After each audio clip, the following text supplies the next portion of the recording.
First, I read the oral history from 2017, and this is very much a Joss Whedon is awesome tone to it.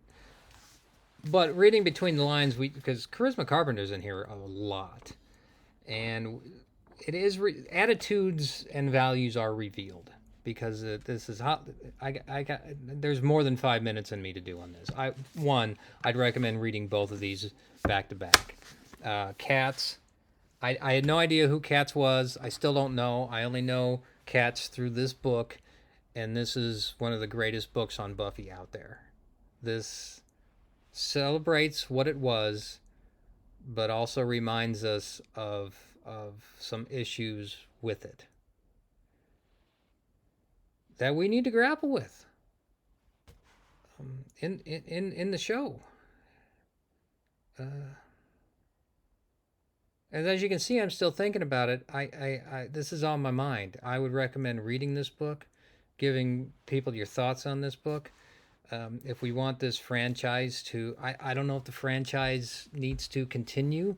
I know the product that is there, it's very much in a time and place, and much that we can get out of it. But the more I watch it, I'm like, yeah, there are some flaws with it. Characters dying just for the sake of dying, and some very.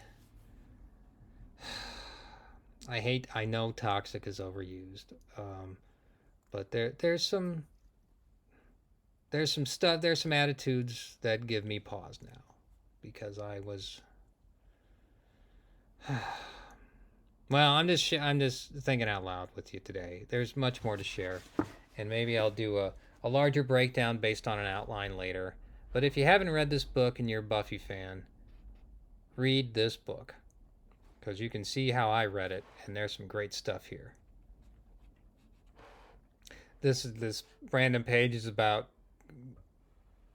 Charisma Carpenter and those last seasons of Angel, which I have some problems with, because I got to appreciate Cordelia and Charisma Carpenter watching those early seasons of Angel and seeing how this character was such a linchpin for the series, and then the attitude toward her by season 4 was pretty inexcusable. I again, here's my point, and then I'll end this. I have an issue with building characters up that people are identifying with and they enjoy, particularly female characters, and then knocking them down because you can.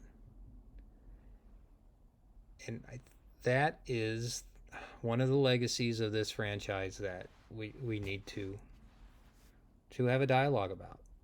And it happened in the comic books too. I read the library edition #1 of season 8.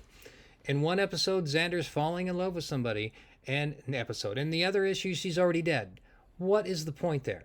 This is the problem I've had with a lot of 70s sci-fi that Whedon was, comes out of that very masculine product. Piers Anthony comes to mind. If you've ever read Battle Circle, don't. But it is pretty damn disturbing, and I see some themes here. So I have an issue with Cordelia Chase going the way she did. There's an issue with the death of Amber. I'm confusing the characters with the actors now. Why am I blanking on Amber Benson's character? You know what I'm talking about. And then Amy Acker's Fred, and how she was just kind of killed at the end of Angel, and she was the only female lead in that season, unless you count Harmony later on. So I'm gonna order some Buffy cards, and I'm gonna keep doing breakdowns of Buffy, because I think there is a love for this. And I like Star Trek, I like Battlestar, I like Buffy. They all come from the kind of same feeling, and it does it. Hey, if you're still watching by this time, thanks. But there's a lot to talk about from Buffy, and we should all be talking about it and writing about it. But this is my way just to get some stuff out on the page. This is a great book. This is not bad either, because the Gross and Altman oral histories are a lot of fun to geek out on, and there's a lot written between the lines here. good, bad, and otherwise. So anyway, those are some small little off-the-cuff book reviews that I'm going to throw out there to the algorithm, and it probably won't. It probably won't. It's not going to catch much, but there we go. It's about this we need to talk about Buffy again, regardless of what happened. And I just did an entire run. My wife and I both did of all of Buffy and Angel. Well, I did most of the Angel. My wife got sick of Angel by season 4, so I watched that on my own.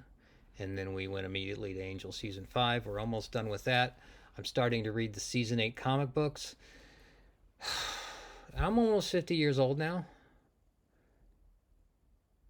I'm amazed at the recall I have of most of these episodes, and it could be because I've just been reading about them for a while. And two, I'm still debating with myself and writing about how some things don't land any longer. It's still one of the greatest shows out there. It doesn't seem to be aged, even though we're 30 years on now. 30, right? Yeah. No, 20. I'll do the math after this. I can't talk and do math at the same time. But I was watching the series and I was reading this with. Oh, I can't pause this. Hold on.